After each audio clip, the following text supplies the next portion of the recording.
जय हिंद फ्रेंड्स, स्वागत है आपका हमारे इस आज के नए वीडियो में। फ्रेंड्स, अगर आप 70 बीपीएससी पीटी एग्जाम को टारगेट कर रहे हैं तो ये सीरीज आपके लिए अति महत्वपूर्ण है। इसमें हम लोग रिवीजन करने वाले हैं परफेक्शन आईएएस द्वारा जो मेंटरशिप प्रोग्राम चलाया जा रहा है 90 दिन का, उसी का पीडीएफ कंप्लीट रिवीजन करेंगे इस सीरीज के माध्यम से। इसका पीडीएफ प्राप्त करने के लिए आप हमारे टेलीग्राम चैनल से जुड़ सकते हैं, जिसका लिंक आपको डिस्क्रिप्शन बॉक्स में मिल जाएगा। ठीक है, तो चलिए वीडियो की शुरुआत करते हैं। आज के वीडियो में देखने वाले हैं भौतिकी यानी कि फिजिक्स को। फिजिक्स का फर्स्ट चैप्टर है ध्वनि। तो ध्वनि से क्या क्या प्रश्न पूछे जाने की संभावना है, चलिए देखते हैं। इस तरह से आप चैप्टर वाइज रिवीजन कर लेते हैं तो प्रैक्टिस सेट कितना भी लगाइएगा एक भी प्रश्न गलत नहीं होंगे। ठीक है, तो चलिए वीडियो की शुरुआत करते हैं फर्स्ट क्वेश्चन से। आज का हमारा फर्स्ट क्वेश्चन है,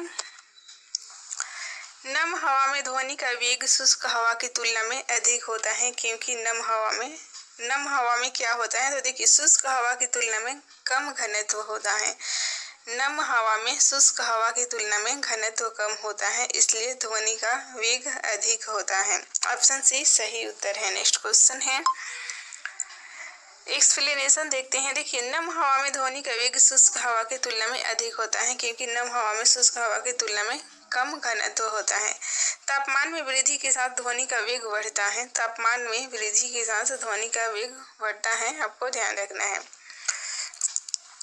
ठोस में सबसे ज्यादा होता है, उसके बाद द्रव में, फिर गैस में ध्वनि का वेग इस क्रम में घटता जाता है। हर्ट्ज किसकी इकाई है, तो आप सभी को पता है आवृत्ति का इकाई है हर्ट्ज, जो कि बीपीएससी एग्जाम में बहुत बार पूछा गया है। ठीक है, वाट प्रति वर्ग मीटर ये तीव्रता की इकाई है। मीटर की बात करें तो तरंग दैर्घ्य की इकाई है। ठीक है, तरंग दैर्घ्य को लैम्डा से सूचित किया जाता है।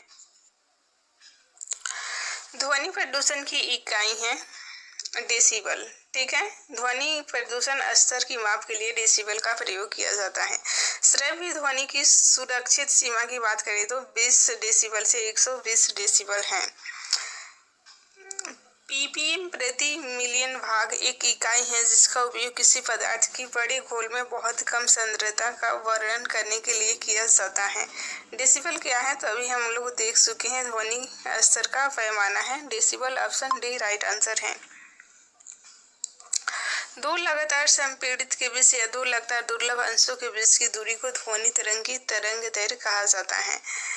कई आवृत्तियों के मिश्रण वाली ध्वनि को ध्वनि तरंग का नोट कहा जाता है। ठीक है, टोन एकल आवृत्ति की एक ध्वनि है। टोन एकल आवृत्ति की एक ध्वनि है। नेक्स्ट क्वेश्चन है, आवासीय क्षेत्र में दिन के समय अनुमेय शोर स्तर है। तो देखिए, दिन के समय की बात करें तो 55 डेसिबल होगा, 55 डेसिबल होगा। वहीं आवासीय क्षेत्र में रात के समय 45 डेसिबल होगा, ये आपको ध्यान रखना है। औद्योगिक क्षेत्र की बात होगी तो 75 डेसिबल दिन के समय और रात में 70 डेसिबल। ठीक है, नेक्स्ट क्वेश्चन है,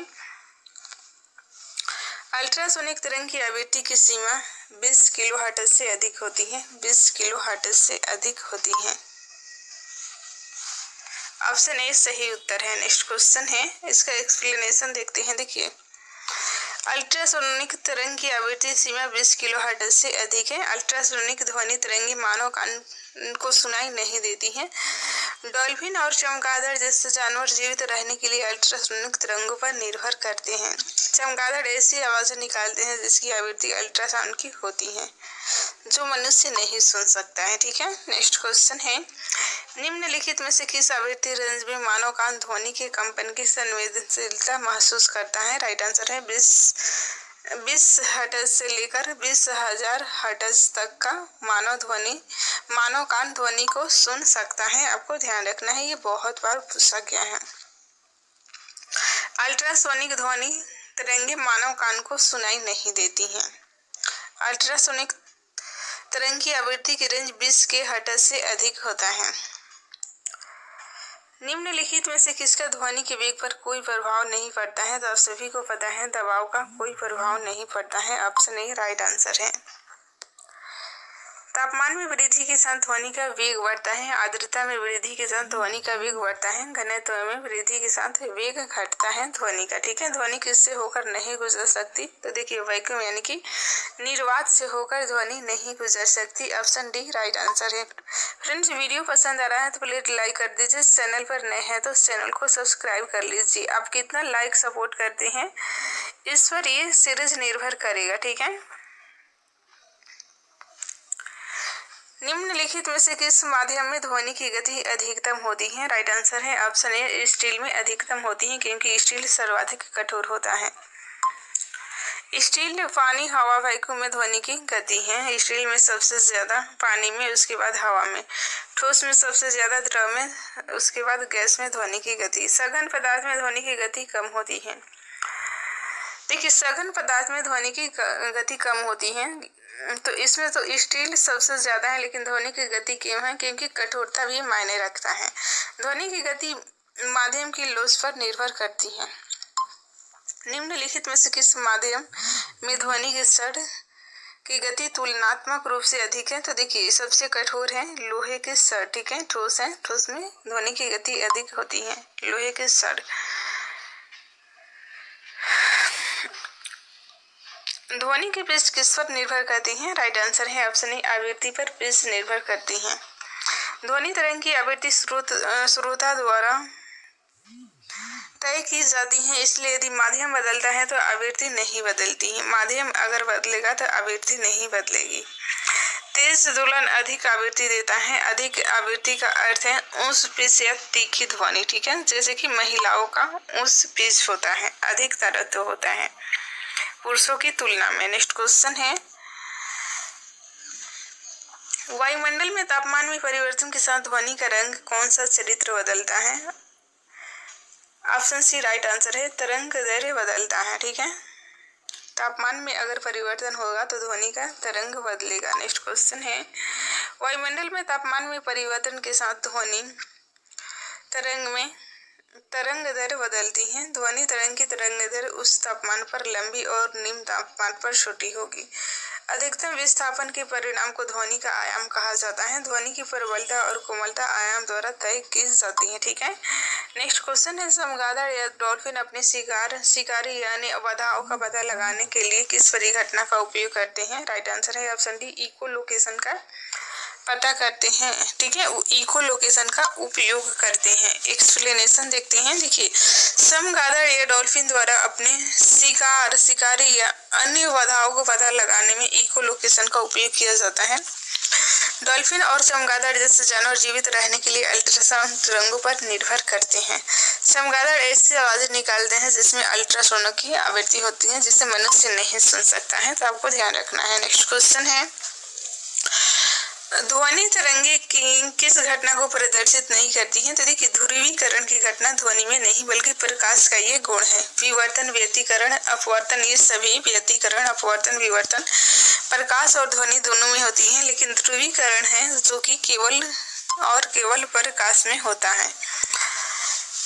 एक्सप्लेनेशन देखते हैं। देखिए ध्वनि तरंगे ध्रुवीकरण की परिघटना को प्रदर्शित नहीं करती हैं। जब अलग अलग स्रोतों से दो या दो से अधिक ध्वनि तरंगे एक ही समय में मौजूद होती हैं तो वे एक दूसरे के साथ मिलकर एक नई ध्वनि उत्पन्न करती हैं। नई तरंग सभी अलग अलग तरंगों का योग होती है। तरंग परस्पर क्रिया को व्यतिकरण कहा जाता है। वह क्षेत्र जहाँ ध्वनि अधिक तेज होती है समपोषी व्यतिकरण, और वह क्षेत्र जहाँ ध्वनि और भी शांत होती है उसे विनाशी व्यतिकरण कहा जाता है। विवर्तन किसी वस्तु के चारों ओर प्रकाश या ध्वनि का झुकाव और फैलना है। ध्वनि का विवर्तन तब होता है जब ध्वनि तरंगे की खुले दरवाजे के चारों ओर मुड़ती है और कमरे में प्रवेश करती है। ठीक है, अपवर्तन में तरंग की गति में परिवर्तन के कारण ध्वनि तरंगों का झुकना। अपवर्तन में ध्वनि तरंगों का मुड़ना या फैलना अपवर्तन कहलाता है। ठीक है, अपवर्तन में ध्वनि तरंगों का मुड़ना या फैलना अपवर्तन कहलाता है। नेक्स्ट क्वेश्चन है, गैसों में ध्वनि का वेग निर्भर करता है। तो आप सभी को पता है गैसों के घनत्व और लोच पर वेग निर्भर करता है। वेग घनत्व और लोच पर निर्भर करता है। वेग की बात होगी तो आपको ध्यान रखना है घनत्व और लोच। जितना अधिक लोचदार माध्यम होगा ध्वनि की गति उतनी ही अधिक होगी। सघन पदार्थ में ध्वनि की गति कम होगी। माध्यम के दबाव में परिवर्तन ध्वनि के वेग को प्रभावित नहीं करता है। दबाव की बात होगी तो आपको ध्यान रखना है वेग नहीं प्रभावित होगा। नेक्स्ट क्वेश्चन है, जब हम कोई ध्वनि सुनते हैं तो हम उसके स्रोत पहचान कर सकते हैं। तो देखिए ये ध्वनि में मौजूद उच्च आवृत्ति की वजह से हम लोग पहचान कर लेते हैं। ध्वनि की तीव्रता से ध्वनि की प्रबलता और कोमलता तय होती है। अधिक तीव्र ध्वनि अधिक प्रबल प्रतीत होती है। श्रव्य ध्वनि अब सभी को पता है 20 हर्ट्ज से 20 के हर्ट्ज, ठीक है, जिसे मनुष्य सुन सकता है। 20 के या 20,000 रहेगा, के को 1000 बोला जाता है, ठीक है। निम्नलिखित में से किस प्रकार की तरंगे दूसरों से भिन्न है? राइट आंसर है ध्वनि तरंगे, ठीक है, क्योंकि ये भौतिक तरंगे हैं, यानी कि यांत्रिक भौतिक या यांत्रिक तरंगे हैं। बाकी सभी के ये विद्युत चुंबकीय तरंगे, एक्सरे, प्रकाश तरंगे, रेडियो तरंगे, इसलिए ध्वनि तरंगे भिन्न है। ये भी स्टेट विशेष में ज्यादातर इसमें से प्रश्न आपको देखने को मिलेंगे अगर आप घटना चक्र बुक देखिएगा तो। नेक्स्ट क्वेश्चन है, ध्वनि की प्रबलता इस पर निर्भर करती है। तो देखिए सी सही हो जाएगा, आयाम पर निर्भर करती है ध्वनि की प्रबलता। अधिकतम विस्थापन के परिणाम को आयाम कहा जाता है। जब ध्वनि तरंग दूर जाती है तो आयाम कम हो जाता है, अवमंदन कहा जाता है इसे। पिच संवेदना निर्भर करती है, तो आप सभी को पता है आवृत्ति पर पिच संवेदना निर्भर करती है। पिच संवेदना तरंग की आवृत्ति पर निर्भर करती है। ध्वनि तरंग की आवृत्ति श्रोता द्वारा तय की जाती है, इसलिए माध्यम बदलता है तो आवृत्ति नहीं बदलती है। तेज दोलन अधिक आवृत्ति देता है। बड़ी आवृत्ति का अर्थ है उच्च पिच या तीखी ध्वनि, ठीक है।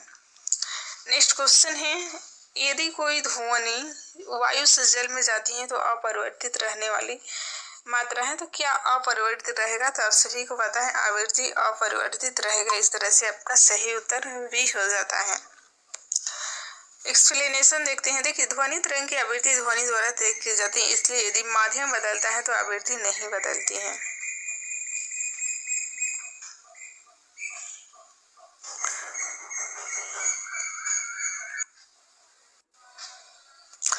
नेक्स्ट क्वेश्चन है, प्रतिध्वनि उत्पन्न होती है। राइट आंसर है ध्वनि के परिवर्तन से उत्पन्न होती है। ऑप्शन ए सही उत्तर है। एक्सप्लेनेशन देखते हैं। देखिए प्रतिध्वनि तब सुनाई देती है जब ध्वनि तरंग 0.1 सेकेंड के अंतराल के बाद वापस आएगी, ठीक है। 0.1 सेकेंड को 1/10 लिख सकते हैं, ठीक है। ध्वनि की अनुभूति हमारे कान में लगभग 0.1 सेकेंड तक बनी रहती है। प्रतिध्वनि सुनने के लिए पर्यवेक्षक और परावर्तक के बीच न्यूनतम दूरी 17.2 मीटर होनी चाहिए, ठीक है। नेक्स्ट क्वेश्चन है, सोनार किस सिद्धांत पर कार्य करता है? राइट आंसर है ऑप्शन ए प्रतिध्वनि के सिद्धांत पर कार्य करता है सोनार।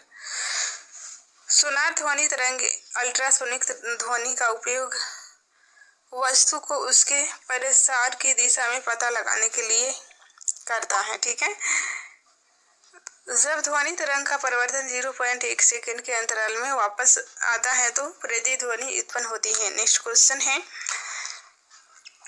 कंपन करने वाले तार के व्यवहार का अध्ययन करने के लिए इस्तेमाल किया जाने वाला उपकरण है। राइट आंसर है ऑप्शन बी सोनोमीटर है। सोनोमीटर है कंपन करने वाले तार के व्यवहार का अध्ययन करने के लिए इस्तेमाल किया जाने वाला उपकरण, आपको ध्यान रखना है सोनोमीटर। नेक्स्ट क्वेश्चन है फ्रेंड्स, इसका एक्सप्लेनेशन देखते हैं। देखिए हाइग्रोमीटर एक उपकरण है जिसका उपयोग सापेक्ष आर्द्रता को मापने के लिए किया जाता है। बैरोमीटर का उपयोग वायुमंडलीय ताप को मापने के लिए किया जाता है। हाइड्रोमीटर का उपयोग घनत्व को मापने के लिए किया जाता है। तो ये सभी से प्रश्न पूछे गए हैं पिछले एग्जाम में। नेक्स्ट क्वेश्चन है, डॉपलर का प्रभाव किसके लिए लागू होता है? तो आप सभी को पता है ध्वनि तरंग के लिए डॉपलर का प्रभाव लागू होता है। एक्सप्लेनेशन देखते हैं। देखिए डॉपलर का प्रभाव, यदि तरंग के स्रोत और श्रोता के बीच की दूरी बदलती रहती है तो श्रोता द्वारा सुनी गई अस्पष्ट आवृत्ति मूल आवृत्ति से भिन्न होती है। यदि स्रोत और पर्यवेक्षक करीब आ रहे हैं तो आवृत्ति बढ़ जाएगी। यदि श्रोता और पर्यवेक्षक एक दूसरे से दूर जा रहे हैं तो आवृत्ति कम हो जाएगी, ठीक है। दूर जाने पे कम और नजदीक आ रहे हैं तो आवृत्ति बढ़ जाएगी। नेक्स्ट क्वेश्चन है, जलमग्न वस्तुओं का पता लगाने के लिए निम्नलिखित में से किसका उपयोग किया जाता है? राइट आंसर है ऑप्शन बी, सोनार का उपयोग किया जाता है। जल में डूबी वस्तुओं का पता लगाने के लिए सोनार का प्रयोग किया जाता है। एक्सप्लेनेशन देखते हैं। सोनार इको लोकेशन के सिद्धांत पर कार्य करता है। तो ऊपर हम लोग देख चुके हैं सोनार इको लोकेशन के सिद्धांत पर कार्य करता है। रडार एक ऐसा उपकरण है जिसका उपयोग विमान, जहाज, अंतरिक्ष यान, निर्देशित मिसाइल, मोटर वाहन, मौसम की जानकारी आदि का पता लगाने और ट्रैक करने के लिए किया जाता है। रडार परावर्तन के सिद्धांत पर काम करता है। रडार में रेडियो तरंग का उपयोग किया जाता है। तो ये भी पूछा गया है किस तरंग का उपयोग रडार में किया जाता है। आपको ध्यान रखना है रेडियो तरंग। क्वासर एक अत्यंत चमकदार सक्रिय गैलेक्टिक नाभिक है। इसे अर्ध तारकीय वस्तु के रूप में भी जाना जाता है। पल्सर घूमते हुए न्यूट्रॉन तारे हैं जिनमें बहुत नियमित अंतराल पर विकिरण के स्पंदन होते हैं, जो आमतौर पर मिलीसेकंड से सेकंड तक होते हैं। नेक्स्ट क्वेश्चन है, वायु में ध्वनि का वेग किसके परिवर्तन से नहीं बदलता है? तो देखिए, वायु में दाब की बात होगी तो वेग नहीं परिवर्तित होगा, दाब से नहीं परिवर्तित होता है। ऑप्शन सी राइट आंसर है। एक्सप्लेनेशन देखते हैं। देखिए, वायु में ध्वनि का वेग वायु के दाब परिवर्तन से नहीं बदलता है। माध्यम में तापमान की वृद्धि के साथ ध्वनि का वेग बढ़ता है। नम वायु में ध्वनि की गति बढ़ेगी। वायु में संचरण की दिशा में ध्वनि की गति भी बढ़ती है। नेक्स्ट क्वेश्चन है, हवा में ध्वनि का वेग तापमान घटने पर घटता है। ठीक है, हवा की बात होगी तो हवा में अगर ध्वनि के वेग की बात करें तो तापमान घटने पर घटेगा। नेक्स्ट क्वेश्चन है, ध्वनि ऊर्जा को विद्युत ऊर्जा में परिवर्तित करने वाले उपकरण को क्या कहा जाता है? राइट आंसर है माइक्रोफोन कहा जाता है। माइक्रोफोन कहा जाता है। एक्सप्लेनेशन देखते हैं। देखिए, माइक्रोफोन एक ऐसा उपकरण है जो ध्वनि ऊर्जा को विद्युत ऊर्जा में परिवर्तित करता है। स्पीकर विद्युत ऊर्जा को ध्वनि ऊर्जा में परिवर्तित करता है। ट्रांसमीटर एक ऐसा उपकरण है जो एंटीना से निकलने वाली रेडियो तरंगें उत्पन्न करता है। एम्पलीफायर एक ऐसा उपकरण है, सर्किट है, जो एक बाहरी बिजली की आपूर्ति का उपयोग करके एक आउटपुट सिग्नल उत्पन्न करता है, जो इसके इनपुट की एक बड़ी प्रतिकृति है। नेक्स्ट क्वेश्चन है, अधिकांश मानव कान के लिए सबसे कम श्रव्य ध्वनि क्या है? तो सबसे कम हो जाएगा आपको ऑप्शन नंबर बी सही उत्तर हो जाएगा 0.002 बार। नेक्स्ट क्वेश्चन है, बरसात के दिनों में ध्वनि अधिक दूरी तक सुनाई जाती है क्योंकि इसका रीजन है नम हवा में ध्वनि तेजी से चलती है। ठीक है, ऑप्शन बी सही हो जाएगा, नम हवा में ध्वनि तेजी से चलती है। एक्सप्लेनेशन देखते हैं। बरसात के दिनों में ध्वनि अधिक दूरी तक सुनी जाती है क्योंकि नम हवा में ध्वनि तेजी से चलती है। तापमान में कमी के साथ हवा में ध्वनि का वेग कम हो जाता है। ध्वनि का वेग दबाव पर निर्भर नहीं करता है। तापमान में वृद्धि के साथ ध्वनि का वेग बढ़ता है। आर्द्रता में वृद्धि के साथ ध्वनि का वेग बढ़ता है। घनत्व में वृद्धि के साथ ध्वनि का वेग कम हो जाता है। ठीक है, नेक्स्ट क्वेश्चन है, रेलवे प्लेटफॉर्म पर खड़ा एक व्यक्ति आने और जाने वाली ट्रेनों की सीटी सुनता है। तो देखिए, ट्रेन आने पर उस पिच सुनाई देगा और जाने पर कम आवृत्ति। ठीक है, कौन सा शब्द ध्वनि तरंग से संबंधित नहीं है? राइट आंसर है कैंडेला ध्वनि से संबंधित नहीं है। बाकी के मैक, डेसिबल, हर्ट्ज ये ध्वनि से संबंधित हैं। चांद पर एक बम फटता है, आप पृथ्वी पर इसकी ध्वनि बाद में सुनेंगे। तो देखिए, आप विस्फोट की ध्वनि नहीं सुन सकते हैं। क्यों नहीं सुन सकते हैं? एक्सप्लेनेशन देखते हैं। देखिए, ध्वनि वैक्यूम में यात्रा नहीं कर सकती, यानी कि निर्वात में यात्रा नहीं कर सकती है, इसलिए नहीं सुनाई देगा। नेक्स्ट क्वेश्चन है, किसी संगीत नोट की गुणवत्ता इस पर निर्भर करती है कि मौजूद हार्मोनिक्स पर निर्भर करती है गुणवत्ता। एक्सप्लेनेशन देखते हैं। देखिए, हार्मोनिक एक ध्वनि तरंग है जिसकी आवृत्ति मूल स्वर के पूर्णांक गुणांक के बराबर होती है। टीयू पर उत्पन्न होने वाली सबसे कम आवृत्ति वाली ध्वनि मूल स्वर आवृत्ति है। नेक्स्ट क्वेश्चन है, हाइड्रोस्कोप एक ऐसा उपकरण है जो पानी के नीचे ध्वनि में परिवर्तित दिखाता है। ठीक है, नेक्स्ट क्वेश्चन है, ध्वनि की तीव्रता की SI इकाई आप सभी को पता है वाट प्रति वर्ग मीटर। वाट प्रति वर्ग मीटर ध्वनि की तीव्रता का SI इकाई है। ऊर्जा घनत्व की SI इकाई जूल प्रति वर्ग मीटर है। दबाव की SI इकाई न्यूटन प्रति वर्ग मीटर। टेस्ला चुंबकीय क्षेत्र की तीव्रता की SI इकाई क्या है? तो टेस्ला चुंबकीय क्षेत्र है। नेक्स्ट क्वेश्चन है, महिलाओं की आवाज तीखी होती है क्योंकि उच्च आवृत्ति होती है महिलाओं की आवाज में।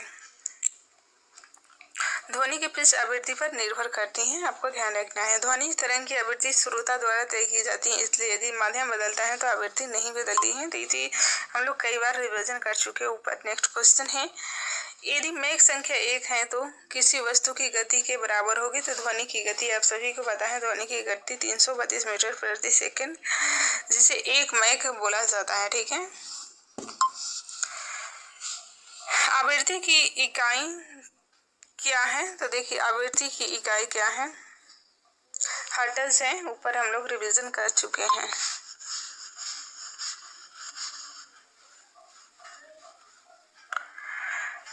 नेक्स्ट क्वेश्चन है, 20 हर्ट्ज से कम आवृत्ति की ध्वनि को क्या कहा जाता है? राइट आंसर है इंफ्रासोनिक ध्वनि कहा जाता है।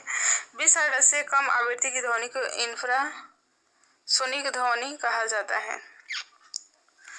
अधिक की बात करें तो उसे अल्ट्रासोनिक ध्वनि कहा जाता है। नेक्स्ट क्वेश्चन है, प्रतिध्वनि सुनने के लिए न्यूनतम दूरी, तो आप सभी को पता है 17 मीटर। ठीक है,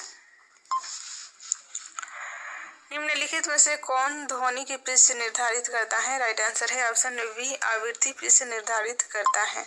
पिच की बात होगी तो आवृत्ति आपको ध्यान रखना है। मनुष्य द्वारा ध्वनि की सामान्य और अधिकतम सहन सीमा तो 60 dB से लेकर 80 डेसिबल। ठीक है, 60 डेसिबल से 80 डेसिबल के बीच है। नेक्स्ट चैप्टर है जो कि मोस्ट वेरी इंपॉर्टेंट है, गुरुत्वाकर्षण। इसे हम लोग नेक्स्ट क्लास में रिवीजन करने वाले हैं। फ्रेंड्स, क्लास आपको कैसी लगी प्लीज कमेंट करके हमें बताइएगा, तभी ये सीरीज कंटिन्यू रह पाएगा कि आपको पसंद आ रही है या नहीं आ रही है। ठीक है, सब्सक्राइब करें गुरुजी वर्ल्ड और बेल आइकन को